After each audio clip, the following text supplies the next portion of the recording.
Primeiro Reis, capítulo 7, versículos 1 a 22. Porém, a sua casa edificou Salomão em 13 anos e acabou toda a sua casa. Também edificou a casa do bosque do Líbano, de 100 côvados de comprimento, de 50 côvados de largura e de 30 côvados de altura, sobre 4 ordens de coluna de cedro, e vigas de cedro sobre as colunas.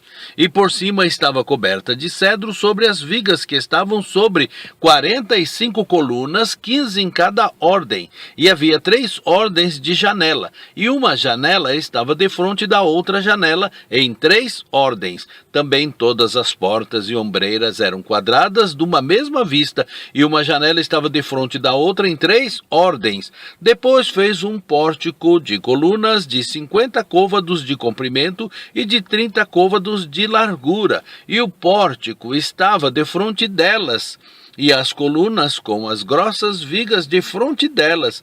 Também fez o pórtico para o trono, onde julgava, para pórtico de juízo, que estava coberto de cedro de soalho a soalho. E em sua casa em que morava, havia outro pátio por dentro do pórtico, de obra semelhante a este. Também para a filha de Faraó, que Salomão tomara por mulher, fez uma casa semelhante àquele pórtico. Todas estas coisas eram de pedras finíssimas, cortadas à medida, serradas à serra, por dentro e por fora, e isso desde o fundamento até as beiras do teto, e por fora até ao grande pátio. Também estava fundado sobre pedras finas, pedras grandes, sobre pedras de 10 côvados e pedras de 8 côvados, e em cima sobre pedras finas lavradas segundo as medidas de cedros. E era o pátio grande em redor, de 3 ordens de pedras lavradas, com uma ordem de vigas de cedro. Assim era também o pátio interior da casa do Senhor e o pórtico daquela casa. E enviou o rei Salomão e mandou trazer Airão de Tiro. Era este filho de uma mulher viúva da tribo de Naphtali, e fora seu pai um homem de Tiro, que trabalhava em cobre e era cheio de sabedoria e de entendimento e de ciência para fazer toda a obra de cobre. Este veio ao rei Salomão e fez toda a sua obra, porque formou 2 colunas de cobre. A altura de cada coluna era de 18 côvados, e um fio de 12 côvados cercava cada uma das colunas.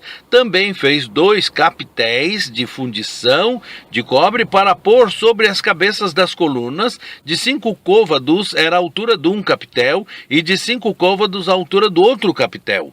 As redes eram de obra de rede, as cintas de obra de cadeia para os capitéis que estavam sobre a cabeça das colunas, 7 para um capitel e 7 para outro capitel.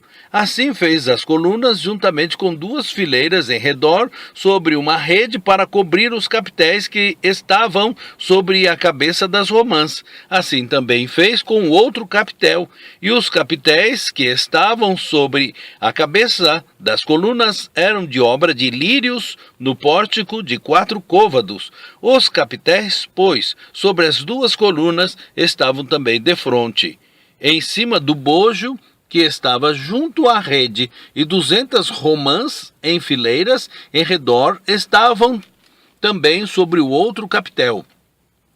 Depois levantou as colunas no pórtico do templo, e levantando a coluna direita, chamou o seu nome Jaquim.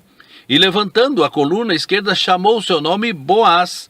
E sobre a cabeça das colunas estava a obra de lírios. E assim se acabou a obra das colunas.